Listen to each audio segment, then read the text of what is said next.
దేవునికి స్తోత్రం. హల్లెలూయా. చేరవచ్చిన మీ అందరికీ మన ప్రభువైన యేసుక్రీస్తు నామములో వందనాలు.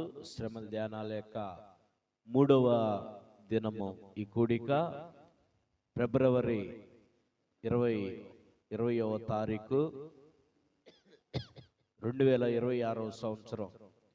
చూడండి, కొద్ది నిమిషాలు దేవుని యొక్క వాక్యాన్ని మనము ధ్యానం చేద్దాం.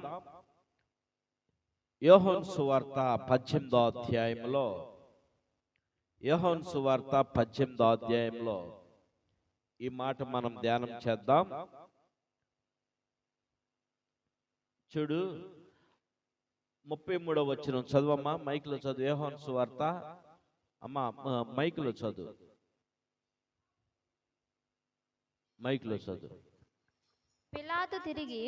పిలాతు తిరిగి అధికార మందిరంలోకి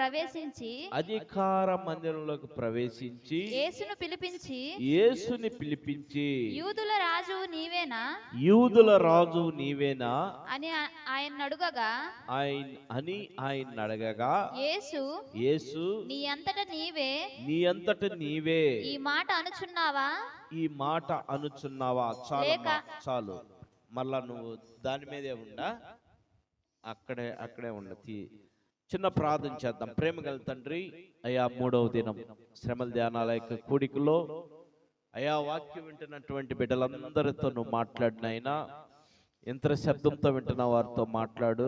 ఈ వాక్యాన్ని చూస్తూ వింటున్నటువంటి వారితో నువ్వు మాట్లాడు. చేరువచ్చిన బిడ్డలందరితో నువ్వు మాట్లాడమని, ఈ వాక్యము నమ్మదగినది ప్రభా, పూర్ణ అంగీకారమైనది గనక ఈ వాక్యం వినుచున్నప్పుడు నాయన బిడ్డలు వారి హృదయాల్లోకి నాయన ఈ వాక్యం వెళ్ళి వారిని అయా వారి హృదయం తెరవబడి నాయన ఈ వాక్యాన్ని చేర్చుకొని వాక్యానుసారంగా జీవించే కృప వారికి దయచేయమని, అయా వినుచున్న ప్రతి ఒక్కరితో నువ్వు మాట్లాడమని, నాతో మాతో మా అందరితో మాట్లాడమని యేసు నామములో అడిగి వేడుకుంటున్నాం తండ్రి, ఆమేన్. మంచిది. మరొకసారి ఈ మాటలు మనం చూస్తే, పిలాతు తిరిగి అధికార మందిరములోకి ప్రవేశించి యేసుని పిలిపించి యూదుల రాజువు నీవేనా అని ఆయన అడగగా యేసు నీ అంతటి నీవే ఈ మాట అనుచున్నావా. చూడండి, పిలాతు తిరిగి అధికార మందిరములోకి మరలా యేసుని పిలిపించాడు. అధికార మందిరము అనగా పిలాతు యొక్క సంరక్షణలో,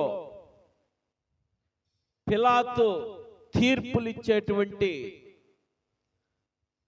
మందిరముగా అది ఉన్నది. పిల్లారా, పిలాతు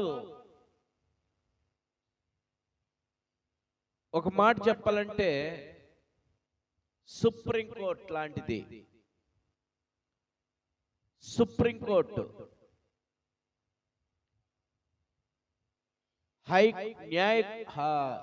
సుప్రీంకోర్టు, హైకోర్టు,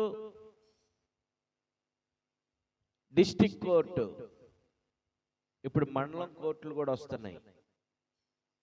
ఎక్కడికక్కడికి తీర్పులు. సుప్రీంకోర్టు అంటే ఇక తిరుగులేదు. సుప్రీంకోర్టు ద్వారా తీర్పు అంటే ఇంక తిరుగులేదు. అలాంటిది పిలాతు తీర్పు ఇక తిరిగి ఉండదు. పిలాతు దగ్గరికి యేసుక్రీస్తుని పంపించారు. ఆనాటి కాలంలో యూదులందరూ సమకూర్చబడి ప్రధాన యాజకులకు యేసును అప్పగించి, ప్రధాన యాజకులు ఏక తీర్పుకి వాళ్ళ దగ్గర అధికారం లేదు గనుక, వాళ్ళది చిన్న కోర్టు గనుక ప్రధాన యాజకులు ఈ యేసు ప్రభుని తీసుకొని వెళ్ళి పిలాతు అనగా సుప్రీంకోర్టుకి అప్పగిచ్చారు. ఈ పిలాతు యేసుని చూసి జాలిపడ్డాడు. యేసును చూసినప్పుడు పిలాతు హృదయము తెరవబడినది. యేసును చూసినప్పుడు పిలాతుకి మనసు నొచ్చుకుంటూ ఉంది. మనము ఏదన్నా ఒక విషయాన్ని చూసినప్పుడు, కొన్ని సంఘటనలు చూస్తూ ఉన్నప్పుడు మన హృదయం నొచ్చుకుంటా ఉంటుంది, బాధగా ఉంటుంది, ఇబ్బందిగా ఉంటుంది. ఏమీ అనలేనటువంటి పరిస్థితుల్లో మనకు మనమే బాధపడుతూ ఉంటాం. మనకు అధికారం ఉన్నా కూడా, తప్పించగలిగినటువంటి పరిస్థితి ఉండి కూడా ఏమి చేయలేనటువంటి పరిస్థితుల్లో బాధపడతానే ఉంటాం చూసి. ఆ రీతిలో పిలాతు కూడా యేసును చూసి బాధపడుతూ ఉన్నాడు. ఎందుకంటే పిలాతు దగ్గరికి యేసును తీసుకెళ్లారు. పిలాతు ఇచ్చే తీర్పు మీద ఇప్పుడు ఆధారపడి ఉంది. అయితే పిలాతు ఆ యేసుని పిలిపించి అడుగుతూ ఉన్నాడు. ఏమని అడిగాడంటే, పిల్లరా చూద్దాం, చదువమ్మా. పిలాతు పిలిపించి, యూదుల రాజు నీవేనా అని ఆయన అడుగగా, యూదుల రాజు నీవేనా అని ఆయన అడగగా, యేసు నీ అంతటా నీవే ఈ మాట అనుచున్నావా? యేసు అంటున్నాడు పిలాతుతో, నీ అంతటా నీవే ఈ మాట అడుగుచున్నావా, లేక ఇతరులతో నీతో నన్ను గూర్చి ఇది చెప్పిరా అని అడిగాను. అందుకు పిలాతు నేను యూదుడనేమి అడిగాడు. అందుకు పిలాతు ఏమంటున్నాడు తెలుసా? నేను యూదుడనేమి. చాలమ్మా, మళ్ళా చదువుతూ. పిలాతు ఏమంటున్నాడు తెలుసా? యేసు ప్రభు అడిగాడు, ఏమయ్యా నువ్వు యూదుల రాజు అని నన్ను అడుగుతున్నావు కదా, ఇది నీ అంతటి నువ్వే అడుగుతున్నావా, లేక నీకు ఎవరైనా నా గురించి చెప్పారా అని అడుగుతూ ఉన్నప్పుడు పిలాతు భలే బదులిచ్చాడు. ఏం బదులిచ్చాడు తెలుసా? నేనేమన్నా యూదున్నా అన్నాడు. అంటే ఏంటి? వాళ్ళందరితో కలిసి నేనేమన్నా తిరిగేవాడినా, వాళ్ళందరితో నేనేమన్నా స్నేహం చేసేవాడినా, వాళ్ళందరితో నేనేమన్నా ముచ్చట్లాడేవాడినా, అంటే వాళ్ళు చెబితే నేను వినేవాడినా అని ఒక మాటకి అర్థం. దానికి పిలాతు స్టేజ్ ఏంటంటే జడ్జి. మరి సామాన్యులు జడ్జితో మాట్లాడాలంటే చాలా కష్టం. మనం ఎక్కడ కూడా చూస్తూ ఉంటాం. ఆనాటి కాలంలో వాళ్ళు మాట్లాడలేరు, ఈనాటి కాలంలో మనం కూడా ఎవరో జడ్జి గారితో మాట్లాడలేం. నేను చూడలేదు కానీ విన్నాను. నేరస్తుడు జడ్జి దగ్గరికి వెళ్ళినప్పుడు తలదించుకొనే ఉండాలంట, చేతులు కట్టుకొనే ఉండాలంట, కనీసం కాలర్ బటన్ కూడా పెట్టకపోతే, క్రమశిక్షణ లేకపోతే చాలా సీరియస్గా ఉంటుందంట. ఇవన్నీ కూడా ఒక లోక అధికారి దగ్గర అంత క్రమశిక్షణగా ఒక నేరస్తుడు ఉంటే, ఇక్కడ పిలాతు దగ్గర మరి అందరూ చేతులు కట్టుకొనే ఉండాలా. యేసుని ఆయన ప్రశ్నించినప్పుడు యేసు అడిగితే, నీ అంతటితే నువ్వే అన్నావా లేకపోతే ఎవరైనా నా గురించి చెప్పారా అన్నప్పుడు పిలాతు భలే చక్కటి మాట ఇచ్చాడు. అయ్యా, నేనేమన్నా యూదుండేంది వాళ్ళతో మాట్లాడి తెలుసుకొని నిన్ను అడగటానికి, నీ గురించి అడగటానికి? నేను నా అంతట నేనే నిన్ను అడుగుతున్నాను అని అర్థం దానికి. హల్లెలూయా. ఒక పిలాతు, ఒక అధికారి, ఒక కఠినంగా శిక్షించే అధికారి కన్నా మనసు కలిగింది, కానీ స్వజనులుగా చెప్పుకుంటూ, యూదులుగా పిలువబడుతూ, స్వజనులే ఆయన మీద కఠినంగా ఉండిపోయారు ప్రియులారా. ఇది లేఖనం నెరవేరాలి కాబట్టి ఈ రీతిలో జరిగింది. లేఖనము నెరవేరాలి కాబట్టి ఈ రీతిలో జరిగింది. ఎందుకంటే యేసుక్రీస్తు ప్రభువారు 2026 సంవత్సరాల క్రితము ఈ భూమి మీద ఎందుకు పుట్టాడంటే, ఆయన పిలాతు ముందు ఎందుకు నిలబడాల్సి వచ్చిందంటే, ఆయన మరణించటానికే ఈ లోకములో ఆయన జన్మించటానికి కారణమైంది. చూడండి, యోహాను సువార్త యోహాను సువార్త మొదటి అధ్యాయము 29వ వచనంలో ఒక మాట ఉంటుంది. చదువమ్మా, మైక్లోనే చదువు.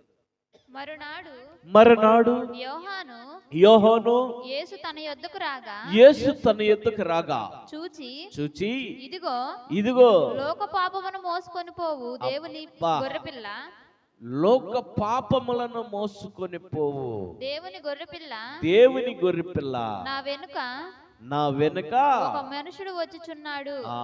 చూడండి, నా వెనుక ఒక మనుషుడు వచ్చుచున్నాడు. మళ్ళీ నువ్వు ఇక్కడికి వెళ్ళిపోమ్మా 18వ అధ్యాయంలోకి.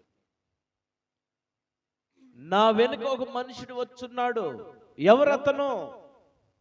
లోక పాపములను మోసుకొని పోవు దేవుని గొర్రెపిల్ల. గొర్రెపిల్లగా, ఒక గొర్రెపిల్ల ఆ యొక్క వధించేవాడి దగ్గర ఏ రీతిలో అయితే మౌనంగా తల వంచుకొని ఉంటాదో, యేసుక్రీస్తు ప్రభువారు కూడా వధింపబడటానికి ఒక గొర్రె పిల్లలాగా పరలోకము నుండి భూలోకంలో జన్మించడానికి కారణమైంది. ఈ మాట తెలియపరిచినటువంటి ఆయన యోహాను.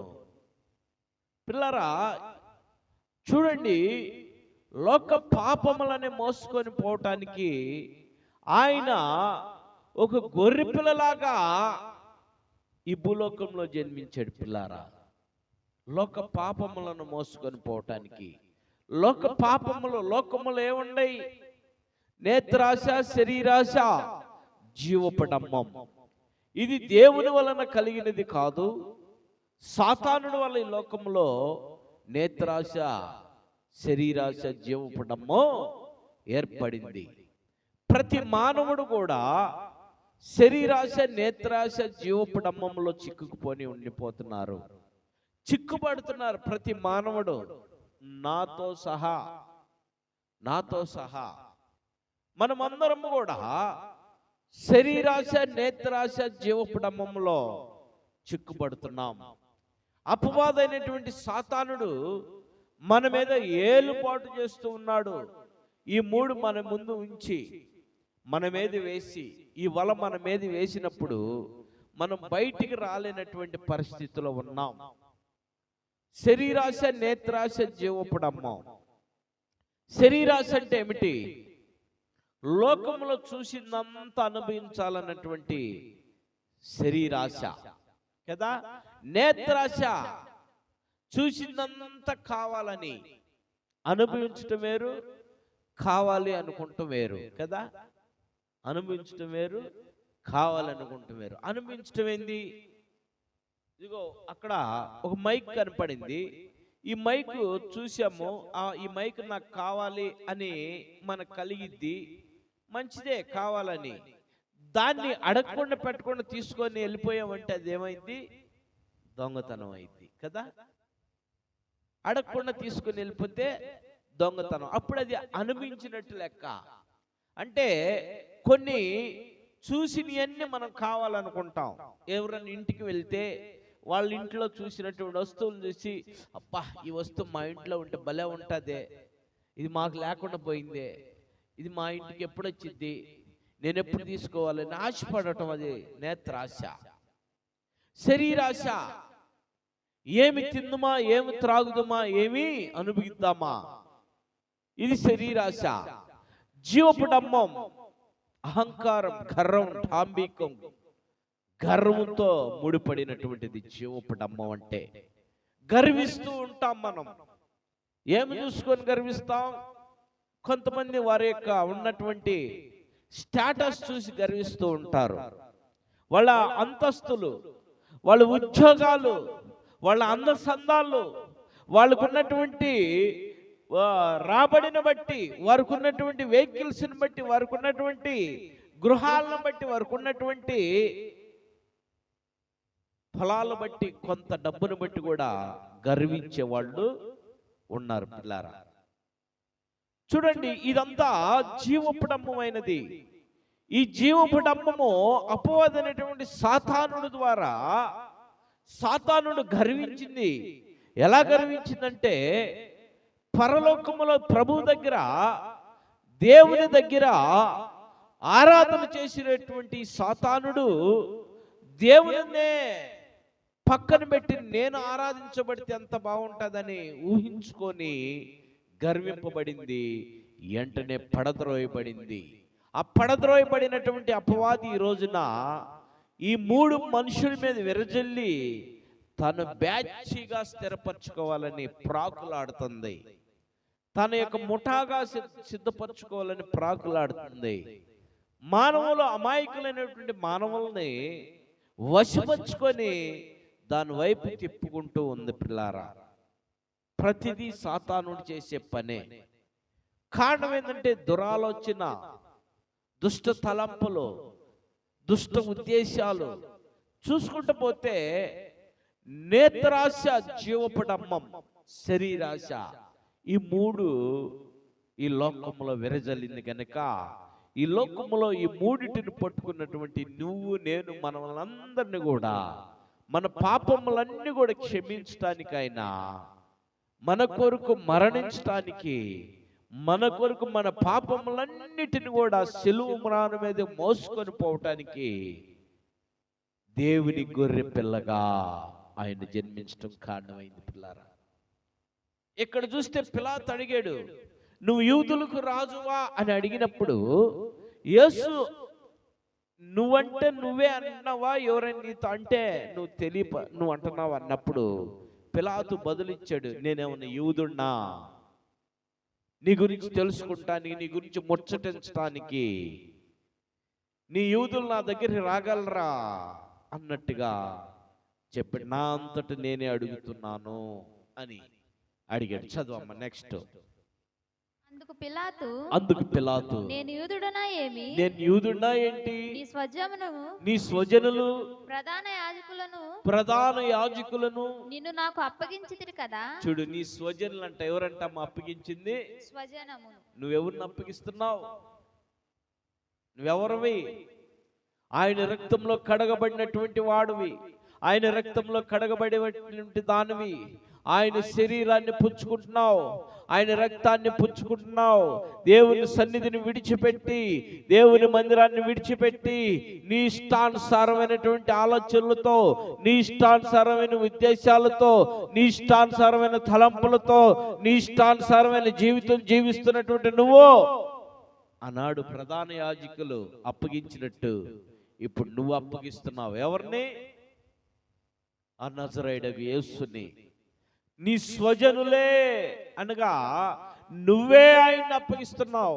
యేసు రక్తంలో కడగబడినటువంటి నువ్వే చేయగొన్నటువంటి పనులు, అనగొన్నటువంటి మాటలు, వెళ్ళగొన్న స్థలానికి వెళ్తూ, తినగొన్నటువంటి తింటూ, త్రాగొన్నటువంటి త్రాగుతూ నువ్వే ఆయన్ని అప్పగించే పరిస్థితిలో ఉంటే, స్వజనులుగా నువ్వు పిలువబడుతూ, నువ్వే యేసు రక్తంలో కడగబడినటువంటి నువ్వు దేవుని పిల్లగా, దేవుని పిల్లవాడుగా నువ్వు పిలువబడుతున్న నువ్వే దేవుని సన్నిధికి దూరంగా ఉంటే మరి నువ్వు అప్పగించినట్టేగా కదా, అప్పగించినట్టే కదా. ఆనాడు ప్రధాన యాజకులు నీ స్వజనులే నిన్ను నాకు అప్పగించారు. చదువమ్మా. నువ్వేమి చేసావు అని అడగగా యేసు నా రాజ్యము ఈ లోక సంబంధమైన రాజ్యము కాదు నాది. చదువమ్మా. నా రాజ్యము ఈ లోక సంబంధము అయితే నేను యూదులకు అప్పగింపబడకుండునట్లు నా రాజ్యము ఈ లోక సంబంధమదైతే నేను యూదులకు అప్పగింపబడకుండానట్లు నా సేవకులు పోరాడుదురు గాని నా రాజ్యము యుగ సంబంధమైనది కాదు. నా రాజ్యము యుగ సంబంధమైనది కాదు. ఏ సంబంధం అంట? నేను నా రాజ్యము ఈ లోక సంబంధమైంది కాదు. ఈ లోకములో నా రాజ్యము ఎలా ఉంటుంది, ఈ లోకములో నేను ఎలా నడవాలి అనేది నేర్పించడానికి నేను వచ్చాను. ఈ లోక సంబంధంగా నా కార్యకలాపాలు జరగవు. చదువు. అందుకు పిలాతు, నీవు రాజువా అని ఆయన అడగగా యేసు, నువ్వన్నట్టే నేను రాజునే. సత్యమును గురించి సాక్ష్యమిచ్చుటకు నేను పుట్టి తిని, ఇందు నిమిత్తమే ఈ లోకానికి నేను వచ్చి తిని. చాలు. సత్యమును గురించి సాక్ష్యాన్ని ఇయటానికే నేను వచ్చాను. నేను రాజునే. దేనికి రాజు? నేను సత్యమునకు రాజును. ఈ లోకములో సత్యముందా అసత్యముందా? అసత్యము ఏలుబాటు చేస్తూ ఉంది, సత్యాన్ని చంపేస్తూ ఉంది, సత్యాన్ని పూడి చేస్తూ ఉంది, సత్యాన్ని మబ్బు చేస్తూ ఉంది, సత్యాన్ని బయటికి రాని ఇట్లా సత్యాన్ని ఎంత దాకా వెళ్ళాల్సిన అవసరం లేదు. మన వీధిలో, మన కుటుంబంలో, మన గృహంలో, మన తల్లిదండ్రులకే, మన తోబుట్టువులకే ఏదన్నా మంచి మాట చెబితే, ఒక సత్యం చెబితే దాన్ని అసత్యంగా చిత్రీకరించి మనల్ని ఏం చేస్తారండి? అసత్యంగా చిత్రీకరించి మనల్ని డౌన్ చేస్తారు, అంటే తగ్గించేస్తారు. అరబా, నువ్వు పిచ్చోడివే, నీకేం తెలీదు అని.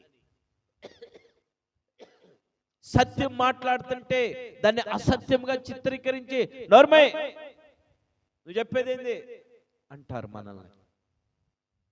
అసత్యమనే వెంబడిస్తూ, అసత్యాన్నే బలపరుస్తూ, అసత్యాన్నే పురుకొల్పుతూ ప్రజలు ఈ లోకాన్ని ఏలుపాటు చేస్తున్నారు. అసత్యము అనేది సాతానుడిది. సత్యవంతుడైనటువంటి వాడు దేవుడు, అసత్యమైనది సాతానుడు. ఈ సాతానుడు చేసే పనులన్నీ ఏంటో తెలుసా? ఎక్కడైతే నెమ్మది లేకుండా, ఎక్కడైతే సంతోషం లేకుండా, ఎక్కడైతే సమాధానం లేకుండా చేసేదే అసత్యం. సాతానుడు కుటుంబాల్లో సమాధానం లేకుండా, నెమ్మది లేకుండా అసత్యాన్ని కలిగించి ఏం చేస్తుంది? రోడ్లు పాలన చేస్తాయి కుటుంబాలని.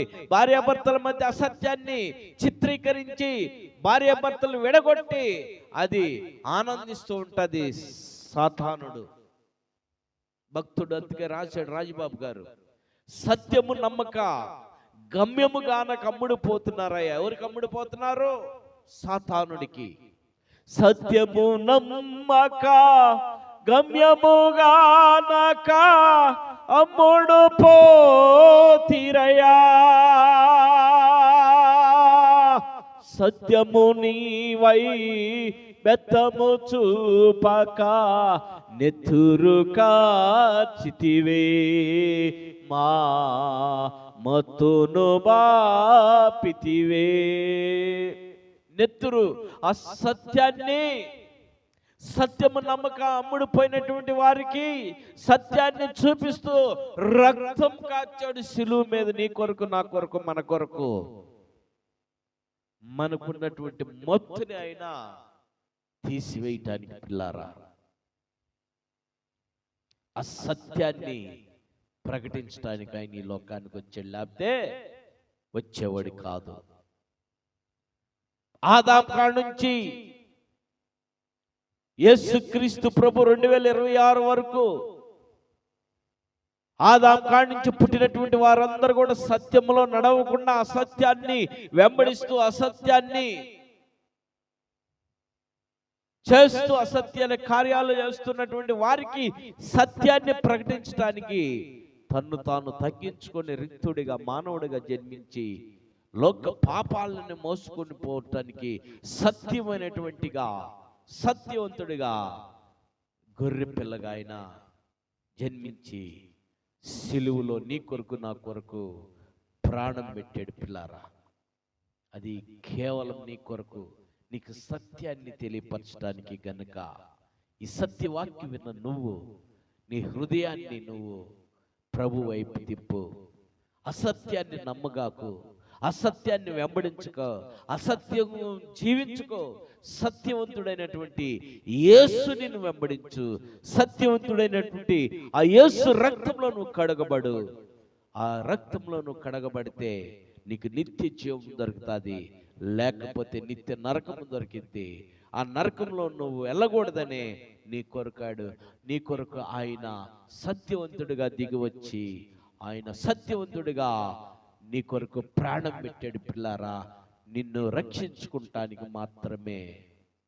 ఈ రక్షణ నువ్వు పొందుకొని నిత్య జీవానికి వారసుడు అవ్వాలని హృదయపూర్వకంగా ప్రేమపూర్వకంగా ఈ మాటలు మీకు తెలియపరుస్తూ ఈ మాటలు ముగిస్తున్నాను.